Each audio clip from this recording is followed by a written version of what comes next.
নমস্কার বন্ধুরা, রমার রান্নাঘরে সকলকে স্বাগত। আজকে দেখুন আমি যে রান্নাটা দেখাবো সেটা হচ্ছে কুমড়ো শাকের ঝাল। কুমড়ো শাক তো অনেক রকমভাবেই খেয়েছেন, তরকারি করে, চচ্চড়ি, তারপরে এমনি ডালে দিয়ে বা অনেক রকমভাবেই রান্না করেছেন। কিন্তু আজকে আমি যে রান্নাটা দেখাবো কুমড়ো শাকের ঝাল, অসম্ভব সুন্দর একটা রেসিপি, একদম মানে ঘরোয়া সিম্পল একটা রান্না, অথচ খেতে হয় দুর্দান্ত স্বাদের। আমি যেভাবে করছি, যেভাবে দেখাচ্ছি রান্নাটা, আপনারা ঠিক সেইভাবে করবেন। এই দেখুন আমি একদম কচি কুমড়ো শাক নিয়েছি। এই দেখুন এইভাবে আমি কুচো কুচো করে কেটে একটু শাকটাকে ভাপিয়ে রেখেছি, একটু শাকটাকে হালকা করে একটুখানি ভাপিয়ে রেখেছি। আর এই দেখুন আমি ডুমো ডুমো করে আলু কেটে নিয়েছি, আলুটাকেও আমি একটু ভাপিয়ে রেখেছি যাতে রান্নাটা যাতে ঝট করে হয়ে যায়, ওই জন্য আমি আলুটাকেও একটু ভাপিয়ে রেখে দিয়েছি।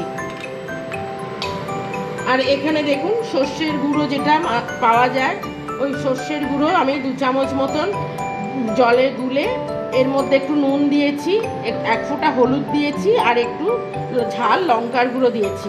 ঝালটা আপনারা যে যেরকম খাবেন সেই মতন ঝালটা দেবেন। তা নিয়ে এটা আমি দেখুন এইভাবে আমি এটা গুলিয়ে রেখেছি। ঝালটা করব, দেখুন আমি কিভাবে করছি। অসম্ভব সুন্দর, গরম গরম ভাতের সঙ্গে খেতে লাগে, রুটির সাথে খেতে লাগে, খুব ভালো খেতে হয়। অথচ একদম সিম্পল রান্না, খেতেও দুর্দান্ত হয়। আমি দেখুন 3 পলা মতো সর্ষের তেল দিয়েছি, রান্নাটা অবশ্যই সর্ষের তেলেই করতে হবে। এই দেখুন নিয়ে আমি এই যে শুকনো লঙ্কা ফোড়নে দুটো ছিঁড়ে দিলাম। এরপরে দেখুন একটু 5 ফোড়ন দিয়ে দিচ্ছি। এবার 5 ফোড়নটা দিয়ে সুন্দর গন্ধ বেরোচ্ছে, এরপরেই আমি ঠিক আলুটা ছেড়ে দেবো।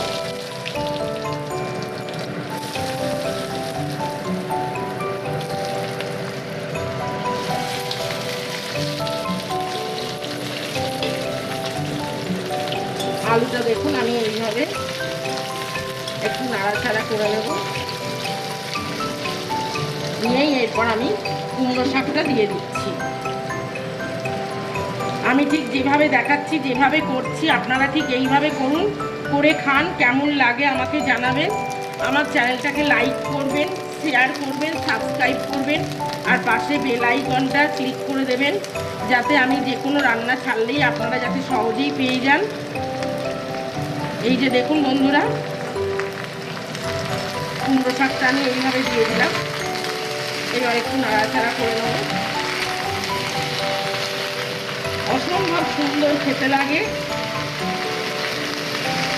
অথচ রান্নাটায় কোনো মশলা বেশি না, হালকা পাতলা একটা রান্না, খেতে হয় দুর্দান্ত স্বাদের। আপনারা এটা আমাকে জানাবেন অবশ্যই, আমি যে রান্নাগুলো করি দেখাই, আপনারা একটু জানাবেন প্লিজ যে কীরকম লাগলো আপনাদের খেয়ে, তাহলে পরে আমার তো আরও ইন্টারেস্টটা বাড়বে। কেমন রান্নাটা হচ্ছে আপনারা খেয়ে একটু বলবেন রান্না করে। আমি একদম সাধারণই দেখাই, যে বেশি এখনকার তো সব বেশি হাবি জাবি দিয়ে রান্না করলে অতটা খেয়ে সহ্যও হয় না, বা রোজের যেটা রান্না সেগুলো ওইভাবে খাওয়াও যায় না বেশি। তা আমি ওই জন্যই চেষ্টা করি একদম হালকা পাতলা রান্না করতে। তা আমি সেইরকম জিনিসগুলোই দেখাই। এবার আপনারা করে খেয়ে কীরকম লাগে সেটা আমাকে একটু জানাবেন অবশ্যই।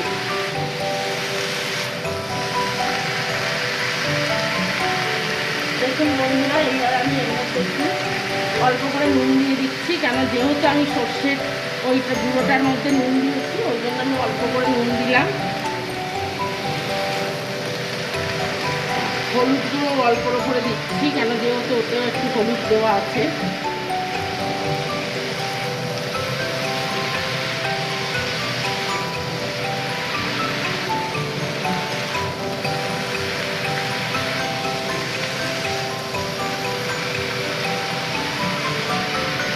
কুমড়ো শাকের এই ঝালটা অসাধারণ খেতে হয়।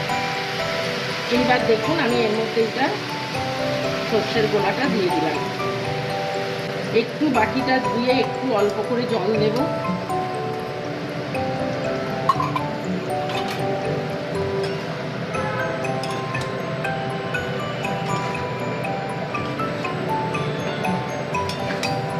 দারুণ স্বাদের এটা, রান্নাটা খেতে লাগে অসাধারণ হয়। এটা না খেলে আপনারা বুঝতেই পারবেন না কেমন খেতে হয়েছে। সামান্য পরিমাণে একটু দেখুন চিনি দিয়ে দিচ্ছি,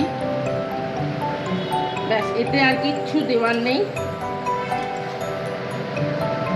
এইবারে এটা একটু শুকনো শুকনো হবে, এই সামান্য যেটুকুন জল রয়েছে এই জলটা মরে একটু শুকনো শুকনো হবে।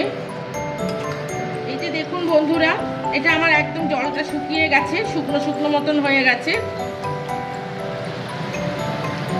আমার একদম তরকারিটা হয়ে গেছে। এইবারে আমি নামাবার সময় এই দেখুন ওপর থেকে একটু কাঁচা সর্ষের তেল একটু দিয়ে দিচ্ছি, এতে টেস্টটা আরেকটু বেড়ে যাবে।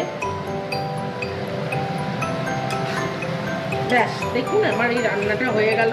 একদম দারুণ সুন্দর একটা রেসিপি, একদম সিম্পল, ঝটপট হয়েও যায় রান্নাটা, অথচ খেতে হয় দুর্দান্ত স্বাদের।